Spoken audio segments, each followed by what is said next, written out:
आज हम बात करने वाले हैं उस बड़े और दिल दहला देने वाले मोड़ की, जो आने वाले एपिसोड में कहानी को पूरी तरह बदल कर रख देगा। इस बार कहानी सिर्फ इमोशंस तक सीमित नहीं रहने वाली, बल्कि आत्मसम्मान, रिश्तों की कसौटी और प्यार की सच्ची परीक्षा का वक्त आने वाला है। और इस पूरी कहानी के केंद्र में होंगे देव, वसुधा और हनुमंत। आने वाले एपिसोड में सबसे बड़ा प्रण लिया है देव ने।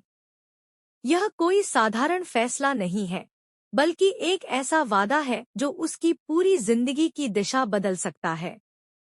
देव ने ठान लिया है कि वह अपने ससुर हनुमंत को पूरी तरह संतुष्ट करके रहेगा। वह उन्हें यह यकीन दिलाकर रहेगा कि उनकी बेटी वसुधा ने जिस इंसान को अपना जीवन साथी चुना है, वह किसी भी मायने में कम नहीं है। वह साबित करके रहेगा कि वसुधा उसके साथ रहकर सुरक्षित है, सम्मानित है और अपने सपनों को पूरा कर सकती है।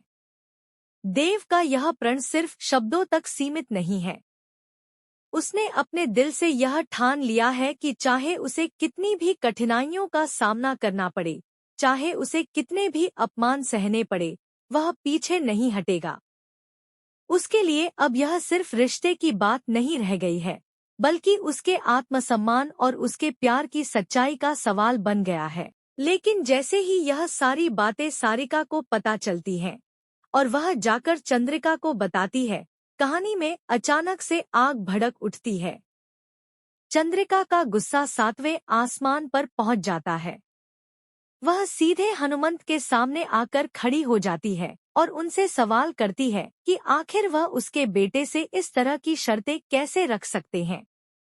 एक माँ के दिल को ठेस पहुंचती है और वह अपने बेटे के लिए आवाज उठाती है। चंद्रिका की नाराजगी साफ दिखाई देती है। वह कहती है कि क्या देव कोई नौकर है जिसे इस तरह परखा जाएगा? क्या वह इस घर का दामाद नहीं है? क्या उसके आत्मसम्मान की कोई कीमत नहीं है? उसके शब्दों में दर्द भी है और आक्रोश भी, लेकिन हनुमंत भी इस बार पीछे हटने वालों में से नहीं है। वह शांत लेकिन दृढ़ आवाज में कहते हैं कि उन्होंने यह बात एक मालिक की तरह नहीं, बल्कि एक पिता और ससुर की जिम्मेदारी से कही है। उनका कहना है कि वह अपनी बेटी का भविष्य किसी भी कीमत पर दांव पर नहीं लगा सकते। अगर देव सच में वसुधा से प्यार करता है, तो उसे यह साबित करना ही होगा कि वह हर परिस्थिति में उसके साथ खड़ा रह सकता है। हनुमंत की बातों में सख्ती जरूर है, लेकिन उनके इरादों में एक पिता की चिंता साफ झलकती है। वह चाहते हैं कि उनकी बेटी को वह सम्मान और सुरक्षा मिले जिसकी वह हकदार है। यही वजह है कि उन्होंने देव के सामने यह चुनौती रखी है। अब कहानी में असली मोड़ तब आता है जब देव एक बड़ा और चौंकाने वाला फैसला लेता है। वह तय करता है कि जब तक वसुधा को उसका पूरा हक और सम्मान नहीं मिल जाता, वह खुद भी उसी तरह जिंदगी जिएगा जैसे वसुधा जी रही है। अगर वसुधा जमीन पर बैठकर खाना खाती है, तो देव भी जमीन पर ही बैठेगा। अगर उसके पास आरामदायक बिस्तर नहीं है, तो देव भी जमीन पर सोएगा। वह हर उस सुविधा को त्याग देगा जो उसे आसानी से मिल सकती है। देव का यह फैसला पूरे परिवार को हिलाकर रख देता है। कोई इसे पागलपन कहता है, तो कोई इसे सच्चे प्यार की मिसाल। लेकिन देव के चेहरे पर इस बार एक अजीब सा आत्मविश्वास दिखाई देता है। वह गर्व से कहता है कि अगर उसे अपनी पत्नी का हक दिलाने के लिए खुद को तकलीफ देनी पड़े, तो उसे कोई ऐतराज नहीं। वसुधा इस सब को देखकर अंदर से टूट भी रही है और भावुक भी हो रही है। वह नहीं चाहती कि देव उसकी वजह से किसी भी तरह की परेशानी में पड़े। वह जानती है कि देव का दिल साफ है, लेकिन उसे डर भी है कि कहीं यह जिद उनकी जिंदगी को और मुश्किल न बना दे। उसके मन में प्यार है, चिंता है और एक अजीब सा डर भी है।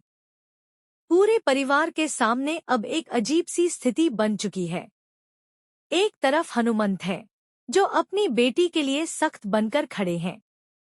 दूसरी तरफ देव है, जो हर हाल में खुद को साबित करने पर उतारू है। और बीच में है वसुधा, जो दोनों को टूटते हुए नहीं देखना चाहती। आने वाले एपिसोड में यह संघर्ष और गहरा होने वाला है। देव का जमीन पर सोना, सादा खाना खाना और खुद को हर सुविधा से दूर रखना सिर्फ एक प्रतीक नहीं होगा, बल्कि उसके इरादों की सच्चाई का प्रमाण होगा। वह हर किसी को यह दिखाना चाहता है कि वह सिर्फ शब्दों से नहीं, बल्कि अपने कर्मों से प्यार साबित करता है। लेकिन कहानी यहीं खत्म नहीं होती। एक नया ट्विस्ट फिर से दस्तक देने वाला है। चंद्रिका एक बार फिर सामने आएगी, और इस बार वह देव को आखिरी चेतावनी देती हुई नजर आएगी। उसकी यह वार्निंग क्या होगी? क्या वह देव को इस रिश्ते से पीछे हटने के लिए कहेगी, या फिर वह कोई ऐसा कदम उठाएगी जो पूरी कहानी को नई दिशा दे देगा? चंद्रिका का किरदार इस बार बेहद अहम होने वाला है। एक माँ के रूप में वह अपने बेटे को टूटते हुए नहीं देख सकती, लेकिन क्या वह अपने गुस्से में कोई ऐसा फैसला ले लेगी जो देव और वसुधा के रिश्ते को हमेशा के लिए बदल दे? उधर हनुमंत भी अब अपने फैसले से पीछे हटते नहीं दिख रहे। उनका मानना है कि अगर देव इस परीक्षा में खरा उतर गया तो वह खुद उसे गले लगाकर स्वीकार करेंगे। लेकिन अगर वह असफल रहा तो क्या होगा? क्या वसुधा को फिर से अपने मायके लौटना पड़ेगा? क्या यह रिश्ता एक और बड़ी परीक्षा से गुजरेगा?